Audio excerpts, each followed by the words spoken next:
External validation. My parents don't love me. All right, you guys ready for your next comedian? Yeah!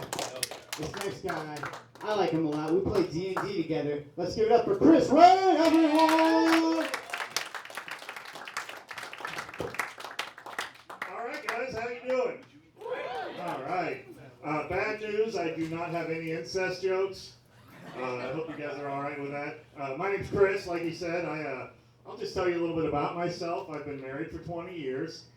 And I can honestly say the last 3 or 4 have been the happiest of my life since the divorce. So what I'm saying is if you're married out there, there's hope. It gets better, people. No, it was all right. I was married for too long with someone I didn't belong with. Like, she wanted to be a farmer. Like, I'm a city kid. I have no business farming. And I don't know, anyone ever farmed? Have you? I didn't want to typecast, but yeah, it's stressful. It's stressful. Like, we raised animals. Like, and lambing season was the worst. Like, for 2 months, I could not relax until that last little baby lamb was born, and I was sure it didn't have my eyes. So, yeah, I promised no incest jokes. I didn't say anything about bestiality.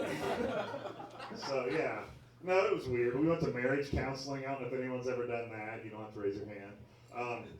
Yeah, they give you weird advice. Like, we had one marriage counselor tell us that we should try role playing to spice things up in the bedroom.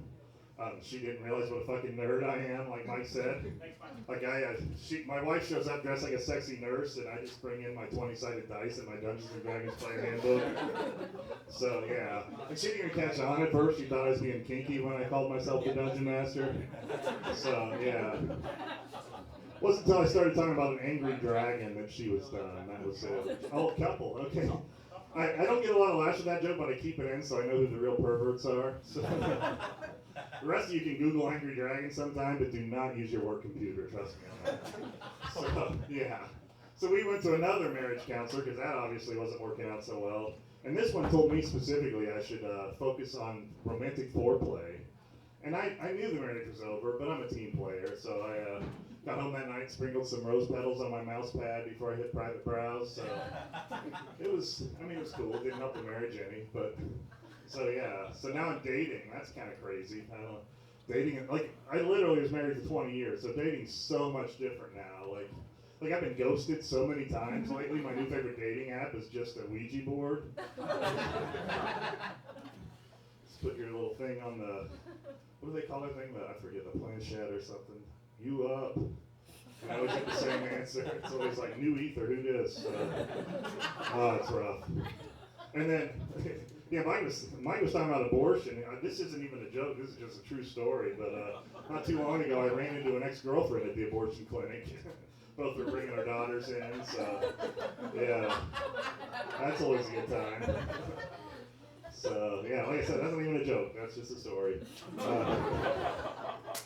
Yeah, but it's interesting. Like I don't know if it's just women my age. I don't know if younger women do. I'd say 80% of the women on dating apps say they're looking for their partner in crime.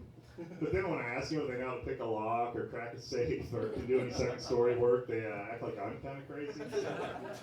So come on, woman, if you want a partnership, you got to bring something to the table. So, the worst is, I'm older, it's not easy, but I finally, one time I got like a match on Tinder, my first one. I was excited, and she messaged me first, which was even more exciting. Thought I read the message, and it was just, I don't fuck on the first date. I was like, damn, where'd that come from? Then she followed it up immediately with another text asking how much Sudafed I've bought so far this month. So, yeah, that's a red flag, right? Yeah. I did not ask her on a third date, that's for sure. Oh, man.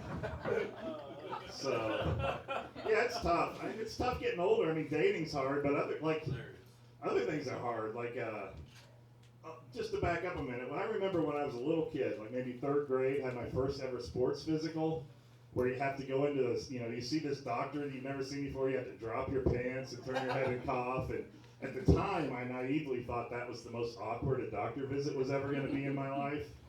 Yeah, then I turned middle aged. You guys are all young. You don't even know what's coming. Shit. One day you just go in for a routine physical. The next thing you know, your pants around your ankles and you're bent over the table thinking, this is a digital rectal exam. What was the old analog version? And then you'll think about how analog is spelled. Yeah. There was a time I used to think that anything digital was high tech, and then I realized the word digit has another meaning. So the only thing less high tech than that thing is if they replaced the lubricant with just an old coffee can with bacon grease on it. So, yeah. It did get me rethinking my dating strategy, though. I was like, I gotta find a millennial, because I hear they like to eat ass. Mine tastes like bacon. You guys are welcome for that image. Yeah, one of you is going to have trouble sleeping tonight, and that's going to pop into your head. And that's what gives me life, people. Right? I don't care if you laugh at my jokes. Just knowing that makes this all worthwhile. So, oh, what else? I got kids. Anyone, any parents in the audience? Yeah. Oh, you guys are so loud. Oh, okay, you're just quiet. I get it. Yeah, I got 3 kids, and I got 2 boys and a girl. My boys are really into sports, and I try to be a supportive dad. So I went to my youngest, had a basketball game this week. They lost 52-10. How do you find something encouraging to say after that? I figured it was as good a time as any to tell him he's adopted. So, now, before you judge me, you should know my kids have always been adopted. I mean, they've always known they were adopted. I just wanted the other parents to hear it. So now you can judge me. Yeah, so it's tough. Like he's a good athlete now, but when he was little, he wasn't really. He wasn't a good swimmer. Wasn't a very strong swimmer, so we had to be real careful around water. But I'm real ADHD, so it was inevitable. Like one time he falls off the end of a dock in a lake, and I'm 40 feet away from him.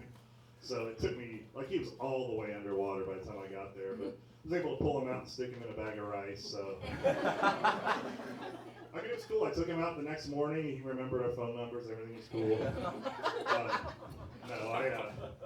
I tell that joke, but in real life, if my phone gets wet, I refuse to put it in a bag of rice just because I know for a fact it was made in China, and that feels racist. Not gonna do that. This is Indiana, folks. If my phone gets wet, it's going into a bag of feed corn. When I take it out in the morning, it's going to be a tablet. So. Anyway, I'm about done with my time here, but one last thing real quick. I have a lot of trouble sometimes with technology, like my phone especially, autocorrect. Do you guys ever have like weird autocorrect shit? Like my phone has a mind of its own. Like I had a day job over the summer and had an intern I worked with really closely, but I was gone on her last day, so I didn't get to say goodbye. Figured I'd just send her a quick text. So what I meant to type was it was good working with you, good luck at college next semester. My stupid phone auto-corrected it to a picture of my penis. So. My name's Chris Rahe, guys.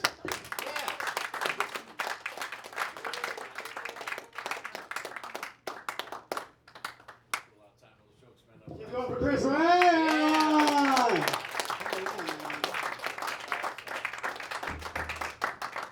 You guys got a really fucking awesome show ahead of you. We got Ben motherfucking Duncan in the house. So you guys should be clapping more. Like you with the crowd you need. You don't even fucking know, man.